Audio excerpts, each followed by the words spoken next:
What's happening, Vinyl community? Good morning, good afternoon, or good evening, wherever you guys are when you're watching this. It's been a little bit since my last video. Actually, come to think of it, it's been quite a while since my last video, but I assure you this channel is still active and I still plan to continue it. Lots just happened in my personal life. Things kind of got turned upside down late last year. Um, but like anything, you go through good and you go through bad, and we'll keep it at that. Had to rebuild my collection starting up this year because I had to purge a lot of it last year because of the thing that turned everything upside down. But the nice thing about it is it's helped me refocus my attitude about my collection to just focus on the all killer, no filler. Just focus on the albums I really want to get for one reason or another and just build the collection back from there. So, without further ado, let's get to the reason why you're here. I've got a stack of albums here, no particular order, all great stuff, and this is everything I've acquired to this point. So without further ado, let's get started. The first album is one I actually purchased. It was my last purchase of 2022. Um, it was unfortunately an album that was never released here in the U.S. as far as the original pressing was concerned. Because of that, you can only really find it overseas. But it's an amazing album, and I've always wanted it. This is Motorhead, Overkill. This is a original late 70s press on Bronze Records, 1979. Beautiful condition. Jacket's got a little bit of wear, but a little bit of ring wear, but the vinyl's solid VG plus. Dealer worked with me on the price, and it's one of those that I was just really excited to get. And it really surprised me that this was only available on vinyl in the UK for so long. I honestly, most of Motorhead's albums have been released, at least in the US, on vinyl at one point or another. But as far as the original press, it was only available in the UK as far in Europe. So back in 1979, you could only buy it from overseas, or your local record store had to special order it. But again, it's an amazing album. It's absolute classic Motorhead. Sadly, we lost Lemmy not too long ago, but the nice thing about music is their memories continue on with the material that they put out. And this is an album, like I said, I've always wanted it. I've owned it on CD, and now I have it on vinyl. The next one is another one that I've wanted for quite some time. And it's actually quite difficult to find, not just on an original press, but in good shape. This is the Kinks, are the Village Green Preservation Society. This is an original stereo press on Reprise Records. Beautiful condition. Picked this up beginning of this year through a seller on eBay. I actually bought from him before. Tried to get it at a little bit less of a price. Shot him an offer. Pretty much turned me down immediately because he knew exactly what this was. So I bit the bullet and I paid full price for it. It's I'm going to be honest with you. I'm not a huge Kinks fan. I appreciate their contribution to music, but to me, this is their undisputed masterpiece, in my opinion. I actually first learned about this album due to a film, the movie Hot Fuzz with Simon Pegg and Nick Frost. A couple songs from this particular album are used in the movie, and that's how I found out about it. And multiple times I've thought about picking up a reissue, but I'm like, I'll eventually run into an original press. And timing was right, and the price was right, and picked this baby up, and now she's in my collection. I'd like to pick up an original mono press, but stereo will work for me for now.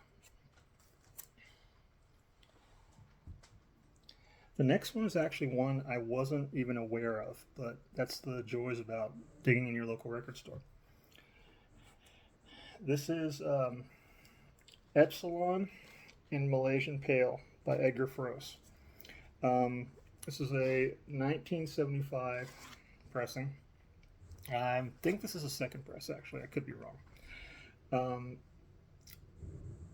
Edgar Froese is best known for his work with Tangerine Dream. This is more of a ambient record. Um, there's a little bit of like birds and that kind of thing. But if you're into instrumental um, music and that kind of thing, or ambient music, this would be one I would look up. And I actually feel like it's greatly, greatly, greatly undervalued. Um, like I said, lucked into this just by walking into my local record store, and cover interested me, so I wrote the information down and went home, listened to it. About 2 tracks in, and decided I wanted it. Called them the next day, and they held it for me. Went up and picked it up. But it's a great album, and it's one you can find on a budget. I think I paid like $30 for this album.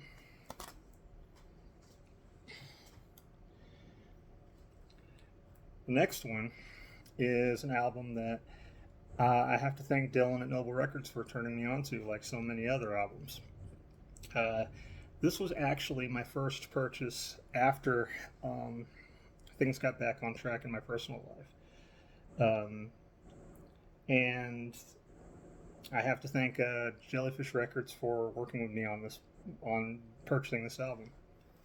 This is Zyra. This is a original German press on Global Records. Beautiful, beautiful shape. The wax is almost near mint. Jacket has a little bit of lamination separation at the very top. That's about it. Plays beautiful. Honestly, what I can say about this album, it's solid hard 70s hard rock. They're a band out of Australia. If you're a little bit more curious about this album, check out Dylan at Noble Records channel. He's talked about this album a few different times. I will admit I paid up for this one in a big way, but it was worth every penny. And I've enjoyed it, and I will continue to enjoy it. But this is a pretty big purchase for me. I haven't bought a lot of big albums in quite a long time, so this is a pretty big purchase for me. Speaking of Noble Records, this just came day before yesterday. Now, I had owned this album previously, but I let go of my previous copy when I sold off most of my collection. This is Farm, self-titled, but this one is actually the Noble Records exclusive on yellow vinyl, sun yellow transparent vinyl. Dylan has started to get into doing his own pressings for certain albums. I believe he's got one out for Puba, I think is the newest one.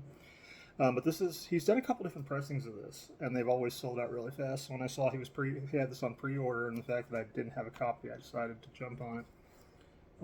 But great album. Original pressings are sky high; they're over $1,000. So you can't go wrong with a really good reissue. But it was a private press from 1971, and the thing about the private press releases generally from various bands, they don't press a lot of them, and so they're super hard to find originals of. So if you could find a reissue that sounds great, that's the next best thing.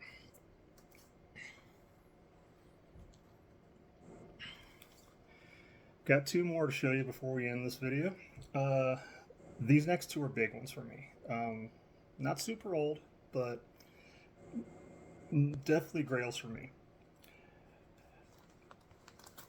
First one is Gorillaz, Demon Days. This is a original UK press from 2005. I remember this album right after getting out of high school. It's always been one of my favorites, and it's quite a difficult album to acquire on vinyl, at least an official press of. It's been released a couple times, but there's a crap ton of bootlegs of this. So to find an original press is getting kind of difficult, and it's even harder to find it in good shape. This one also came by way of Jellyfish Records, and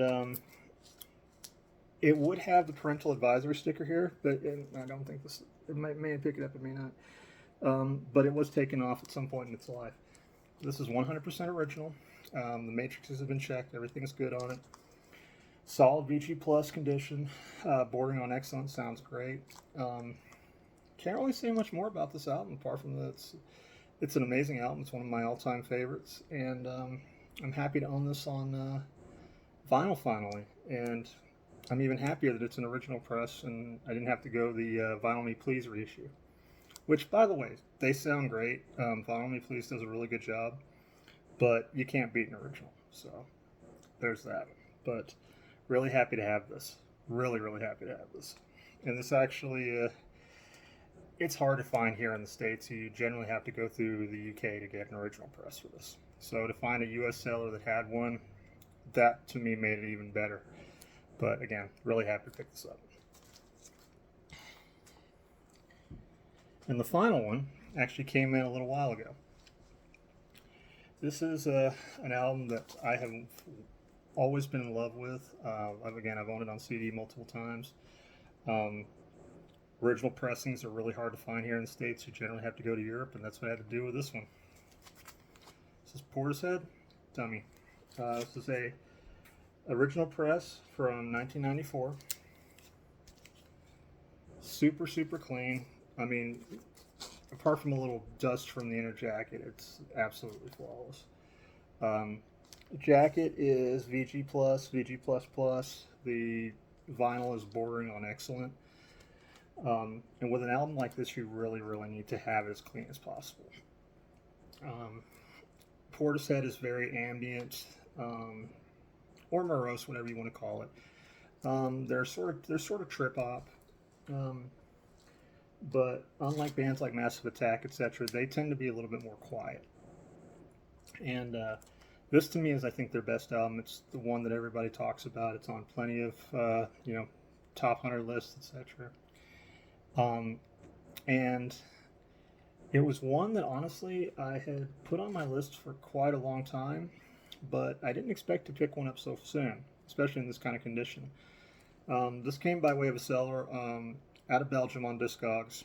Initially, he had stuff listed that he wouldn't send to the U.S., but I talked to him, and we worked out a deal, and paid the man, and it came today. Still need to clean it, but I know this album's going to sound absolutely fantastic on vinyl. I have been so excited anticipating this arrival. But, I mean, it's a great album. It's been re-released a couple different times, so definitely pick it up if you don't own it. The reissues sound great, but I'm one of those that if I can find an original and not have to pay out the ass for it, that's the route I'm going to take. But, again, super happy with this one. But that's it, guys. Going forward, you will see more updates for my collection as time goes on. They may be a little sporadic here and there, but I'm still going to try to keep this channel going for, if nothing else, for my own enjoyment. I mean, that's the reason why I'm here, is to share my love of music with you guys. So, if you like what you see, please click like and subscribe. It's been a pleasure talking with you guys, and we'll see each other soon. You guys take it easy.